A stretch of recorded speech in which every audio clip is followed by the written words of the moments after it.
हरे कृष्णा। तो आज हम पढ़ने वाले हैं दिव्य ज्ञान अध्याय 4 श्लोक संख्या 25।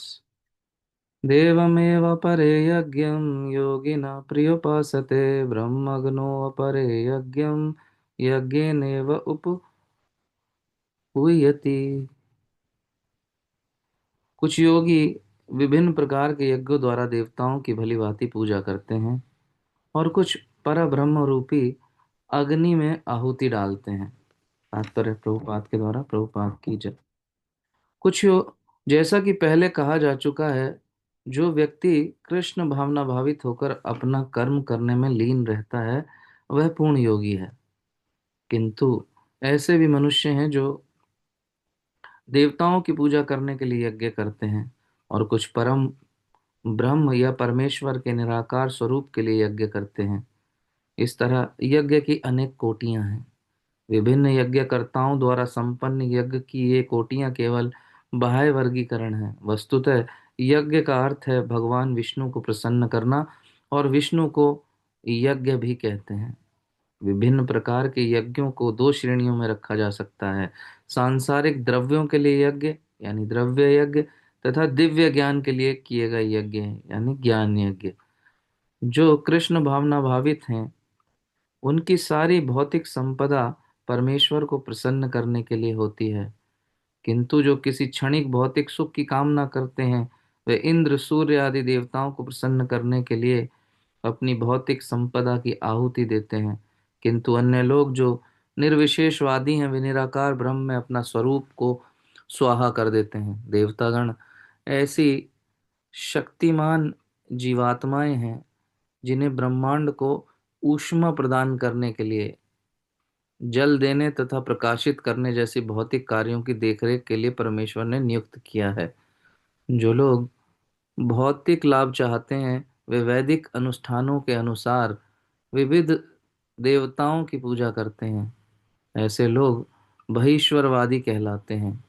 किंतु जो लोग परम सत्य के निर्गुण स्वरूप की पूजा करते हैं और देवताओं के स्वरूप को अनियत मानते हैं वह ब्रह्म की अग्नि में अपने आप की ही आहुति दे देते हैं और इस प्रकार ब्रह्म के अस्तित्व में अपना अस्तित्व को समाप्त कर देते हैं। ऐसे निर्विशेषवादी परमेश्वर की दिव्य प्रकृति को समझने के लिए दार्शनिक चिंतन में अपने सारा समय लगा देते हैं। दूसरे शब्दों में सकाम कर्मी भौतिक सुख के लिए अपनी भौतिक संपत्ति का यजन करते हैं, किंतु निर्विशेषवादी परब्रह्म में लीन होने के लिए अपनी भौतिक उपलब्धियों का यजन करते हैं। निर्विशेषवादी के लिए यज्ञाग्नि ही परब्रह्म है, जिसमें आत्म स्वरूप का विलय ही आहुति है। किंतु अर्जुन जैसा कृष्ण भावना भावित व्यक्ति कृष्ण को संपन्न कर कृष्ण को प्रसन्न करने के लिए सर्वस्व अर्पित कर देता है। इस तरह उसकी सारी भौतिक संपत्ति के साथ साथ आत्म स्वरूप भी कृष्ण के लिए अर्पित हो जाता है, किंतु उसका पृथक स्वरूप नष्ट नहीं होता। हम्म। तो भगवान ने जो पिछले श्लोक में बात कही थी उसी को थोड़ा सा और आगे बता रहे हैं। जो श्लोक हमने पीछे कल की कक्षा में पढ़ा उसमें भगवान ने यज्ञ के विषय में एक जर्नल बात बताई थी और ये भी कहा था कि श्री कृष्ण की प्रसन्नता के लिए ही हमें जो कर्म करते हैं वास्तव में वही यज्ञ है। उसमें फिर हवन के विषय में बताया और हवि के विषय में बताया। वहीं फिर जो माया माया शक्ति के विषय में बताया और माया ब्रह्म ज्योति के विषय में बताया। साथ ही साथ माया ज्योति के विषय में कल हमने चर्चा की थी। तो आज का जो श्लोक है उसमें आज अलग अलग योगियों या अलग अलग साधकों के और अलग अलग यज्ञों के विषय में भगवान बता रहे हैं। तो यहाँ का जो तात्पर्य है इसके श्लोक का, उसमें भगवान कह रहे हैं कुछ योगी विभिन्न प्रकार के यज्ञों द्वारा देवताओं की भली भांति पूजा करते हैं और कुछ पर ब्रह्म रूपी अग्नि में आहुति डालते हैं। तो यानी हम देख सकते हैं योगियों की भी भिन्न भिन्न कैटेगरीज हैं। लेकिन अगर हम देखें शास्त्रों की परिभाषा के अनुसार, तो प्रभुपाद जी कई जगह एक्सप्लेन भी करते हैं, वास्तव में योगी तो एक ही है, जो भगवान से जुड़ना चाहता है, जो भगवान से जुड़कर, योगी मतलब, योग मतलब क्या है, जुड़ना। जो योगी वही है जो भगवान से जुड़ना चाहता है और जुड़कर सेवाएं करता है। जनरली हम यही सोचते हैं कि जो भी तपस्या कर रहा है वो योगी है। एक दृष्टिकोण से वो शब्द भी सही है। अब जब हम छठा अध्याय में जाएंगे, सिक्स चैप्टर पढ़ेंगे, तो उसका जो अंतिम श्लोक है, वहां पर भगवान बहुत अच्छे से एक्सप्लेन करेंगे कि परम योगी कौन है। मतलब there are so many categories, अलग अलग कैटेगरीज हैं योगियों की, और उसमें भी सबसे बेटर क्वालिटी का योगी जो है भगवान, वो एक्सप्लेन करेंगे, बताएंगे कि कौन है। तो मीन्स यहाँ क्या कहना चाह रहे हैं कि योगी भी जो है वो भिन्न भिन्न है, और अलग अलग योगी अपने अपने स्तर पर, अपनी अपनी सुविधा के अनुसार और अपने अपने लक्ष्य जो उन्होंने बनाए उसके अनुसार अलग अलग प्रकार के यज्ञ करते हैं। हम देखते हैं जैसे सामान्य जीवन में भी क्या होता है, फैमिली में एक पूरी फैमिली होती है, उसमें पिता है, पिता क्या करता है, जॉब करता है, और या फिर बिजनेस करता है, बाहर से जाता है, धन कमा कर लाता है। माता है, वो घर के काम करती है, कपड़े धोती है, बर्तन मांजती है, कुकिंग करती है, घर का साफ सफाई करती है। वहीं बच्चे क्या हैं, बच्चे स्टडी करते, स्कूल जाते हैं, पढ़ते हैं। सब क्या ही अपने अपने स्तर पर तपस्या कर रहे हैं, सब तपस्याएं हैं, अपने अपने अलग अलग अपनी अपनी पोजीशन के अनुसार जो है, ये अपने अपने धर्म का पालन करते हैं सभी। लेकिन अगर इन सब एक्टिविटीज का केंद्र श्री कृष्ण है, तो वास्तव में फिर क्या है, ये भी यज्ञ हो सकते हैं। तो मैं समझाने का प्रयास कर रहा हूं कि यज्ञ डजंट मीन के घर में एक वेदी लगाई, अग्नि जलाई, उसमें लकड़ियां लगाई, घी की आहुति डाल रहे हैं, सामग्री डाल रहे हैं, सिर्फ वही यज्ञ है। यज्ञ मीन्स सेक्रीफाइस, त्याग। तो ये सब त्याग कर रहे हैं, पिता भी घर में त्याग करता है अपने कंफर्ट का, जो माता है वो भी त्याग करती है, बच्चे भी सर्दियों में भी जाते हैं स्कूल पढ़ने के लिए, ज्ञान अर्जन के लिए, कुछ न कुछ सभी त्याग कर रहे हैं। तो यदि कृष्ण, श्री कृष्ण की प्रसन्नता को लक्ष्य बना लिया जाए, तो यही यज्ञ हो जाएगा। प्रभुपाद जी आगे ये भी बता रहे हैं कि यज्ञों को दो कैटेगरी में डिवाइड करके बता रहे हैं प्रभुपाद जी। एक तो वो यज्ञ है जो भौतिक आसक्ति से, यानी कुछ भौतिक लाभ के लिए किए जाते हैं, और एक वो यज्ञ जो ज्ञान के लिए किए जाते हैं, ज्ञान यज्ञ, और एक भौतिक यज्ञ। सामान्य लोग क्या करते हैं, अपने घरों में हवन करते हैं, देवी देवताओं को प्रसन्न करने का प्रयास करते हैं। क्यों? क्योंकि उनके अंदर भोग भोगने की इच्छा है। दो कैटेगरी बता रहे हैं ना यहाँ पे। कुछ लोग देवताओं की पूजा को यज्ञ मानते हैं। तो मोस्टली जो देवी देवताओं की लिए प्रसन्नता के लिए यज्ञ करते हैं, उनके अंदर का भाव क्या होता है, वो कुछ उनसे वरदान मांगना चाहते हैं, या फिर उनकी कोई मन्नत होती है। आप जर्नली देखें तो, ये मिले तो ये करूंगा, ये मिले तो ये करूंगा। तो ऐसे लोगों को प्रभुपाद जी क्या कह रहे हैं, बहिश्वरवादी, यहाँ लिखा ना, ऐसे लोग बहिश्वरवादी कहलाते हैं। बहिश्वर का मतलब क्या होता है, जो भय से उपासना करते हैं देवी देवताओं की। कि यदि होता ना कि ये नहीं किया तो ये हो जाएगा, जैसे जनरल भ्रांति है करवा चौथ के व्रत की।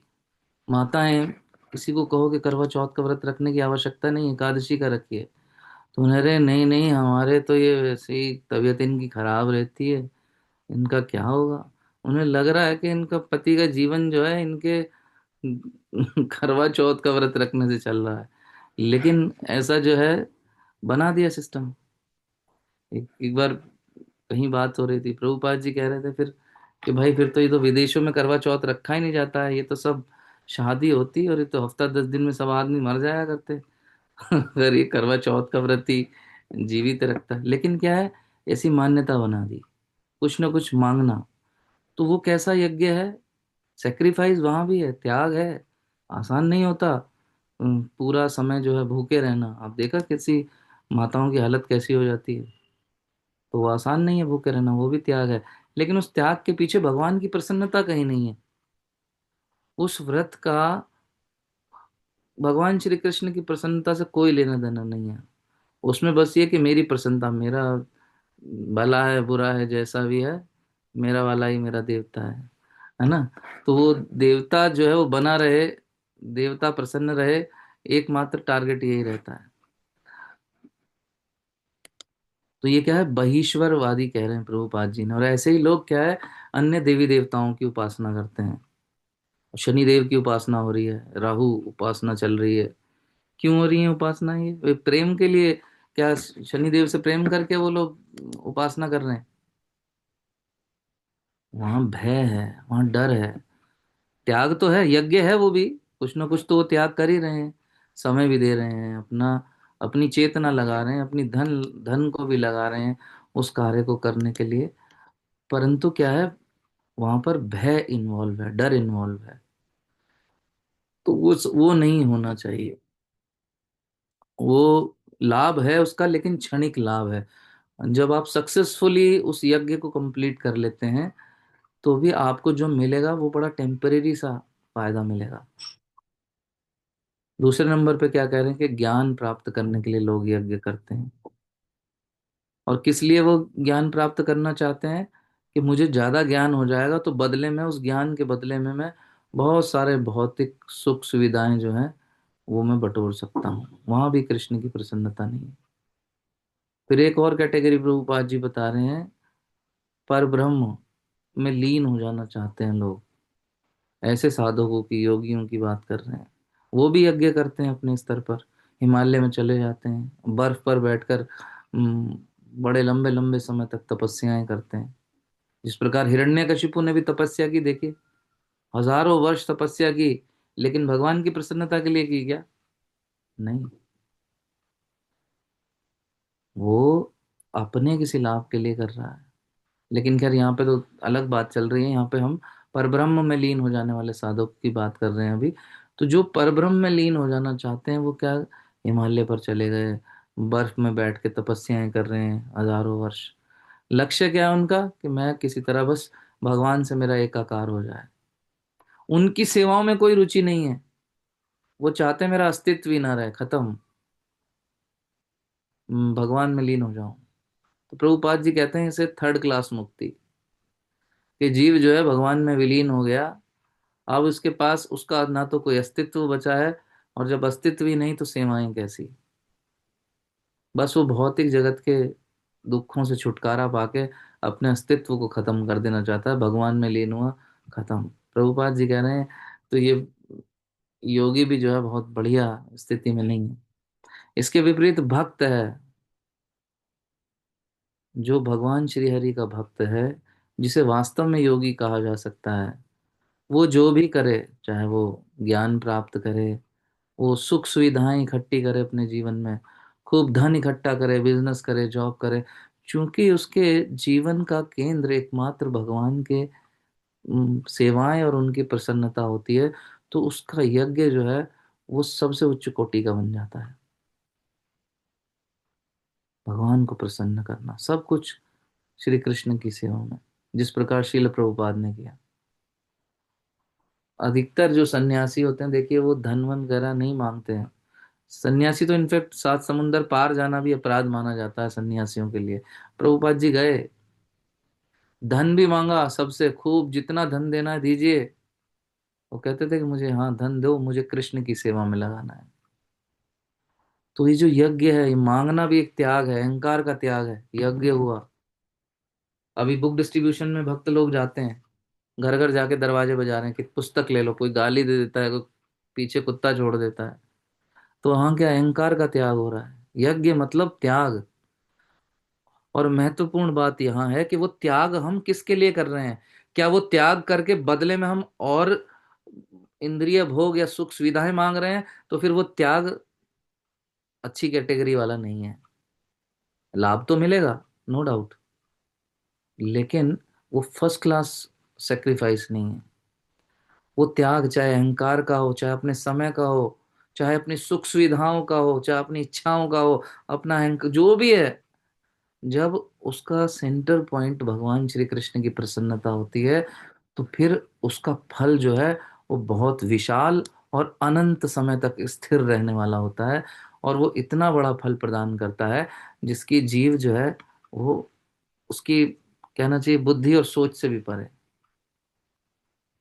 तो वो कार्य हमें करना है धीरे धीरे। यहाँ पर आज का जो श्लोक है, इसमें डिफरेंट डिफरेंट मनोवृत्ति के लोगों की डिफरेंट डिफरेंट इच्छाओं को अपने हृदय में रखकर डिफरेंट डिफरेंट प्रकार के यज्ञ जो वो करते हैं, उसके पीछे उनकी क्या मनोवृत्ति होती है, ये आज के श्लोक में यहाँ पर भगवान बता रहे हैं और प्रभुपाद जी एक्सप्लेन कर रहे हैं। और निचोड़ गया है यही कि सर्वश्रेष्ठ यज्ञ या त्याग वही है जो निष्काम भाव से श्री कृष्ण की प्रसन्नता के लिए किया जाए। उसी से भगवान प्रसन्न हो जाते हैं। हरे कृष्ण कृष्ण कृष्ण हरे हरे, हरे राम राम राम हरे हरे। भगवद गीता यथारूप की जय। श्रील प्रभुपाद की जय। निताई गौर प्रेमानंदे।